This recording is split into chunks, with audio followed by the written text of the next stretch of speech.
We are glad to be back with you on the book of Psalms, the series that we are doing, and we are on Psalm 47. In this, the psalmist tells us that the Lord rules forever. The Lord of heaven and earth, He rules forever and ever here on earth also. And sometimes we keep wondering which Lord. There are so many lords and so many gods that we keep wondering which Lord. The Bible Lord is the Lord Jesus Christ. And therefore we must keep in our mind that the Lord Jesus Christ reigns forever and ever. So what the psalmist says in verses 1 and 2, he says, clap your hand all you people. Shout to God with a voice of triumph.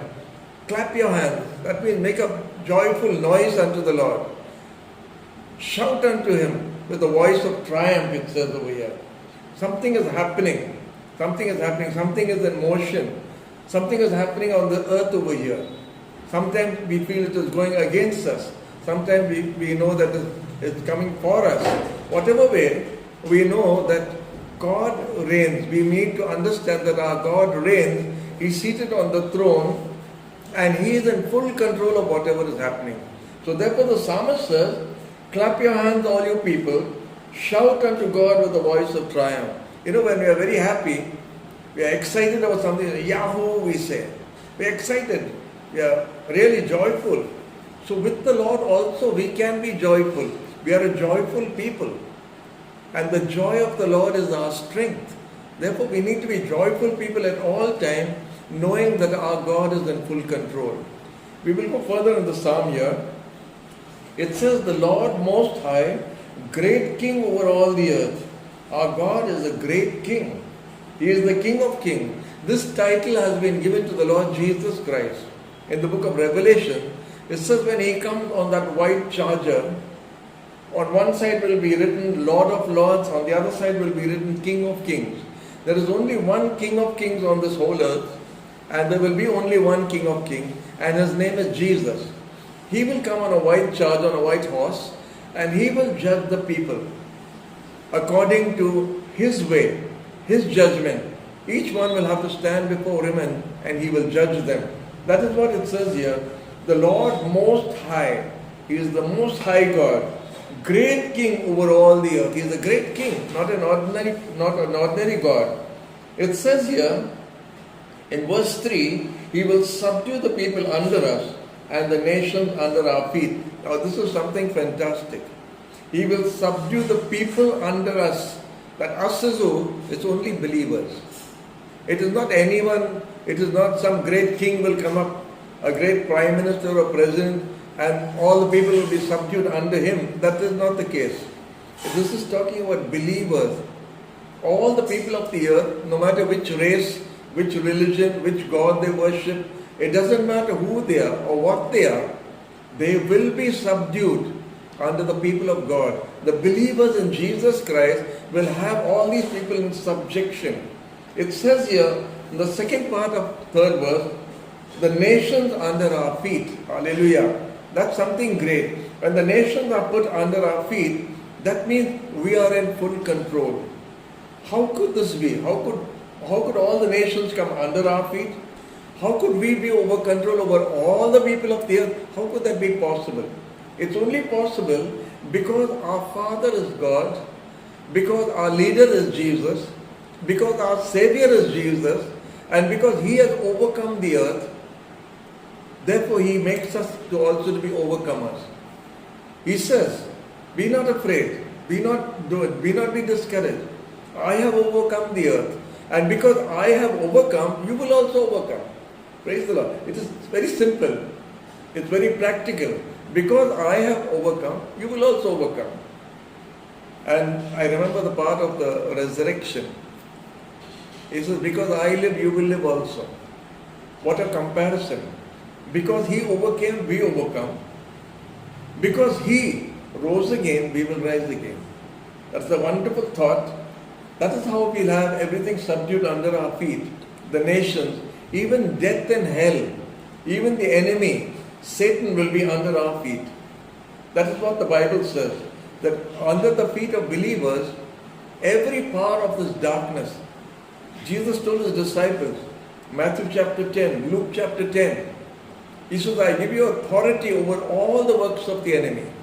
That means having authority means it's under our feet. Praise the Lord. We can rejoice for this psalm. It says something beautiful about us.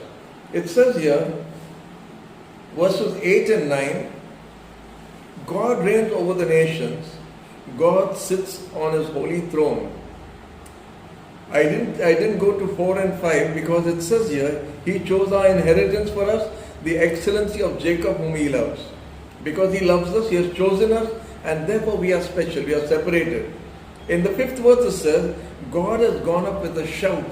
He has gone up with a shout. That is how we understand.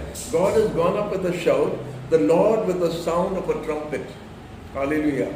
You know, God has gone up with a shout. It reminds me of the resurrection of Jesus. When Jesus came out from the grave, it was an act of triumph. The only person that ever lived on this earth or will ever live to triumph over death and the grave is Jesus. He is the first fruit. He is the first person to come out. That is what it says here. God has gone up with a shout. Who is that God? His name is Jesus. In our Bible it is written. All the prophets have written. All his disciples have written how Jesus, when he died on the cross, he was buried. Third day he rose again. He's gone up with a shout, means the voice of triumph, a victory. When he was on the cross also, when Jesus shouted on that cross, he said, it is finished. When he shouted, it is finished, it is the voice of triumph. It is the voice of victory. Something has been accomplished. It is finished. And when he said it is finished, that means he's going up with a loud shout, with a loud victory. He's going up into heaven. And today the Bible says, he is at the right hand of the Father as our high priest and as our advocate. So therefore I advise you, those that have believed on the Lord Jesus Christ, don't be discouraged by circumstances.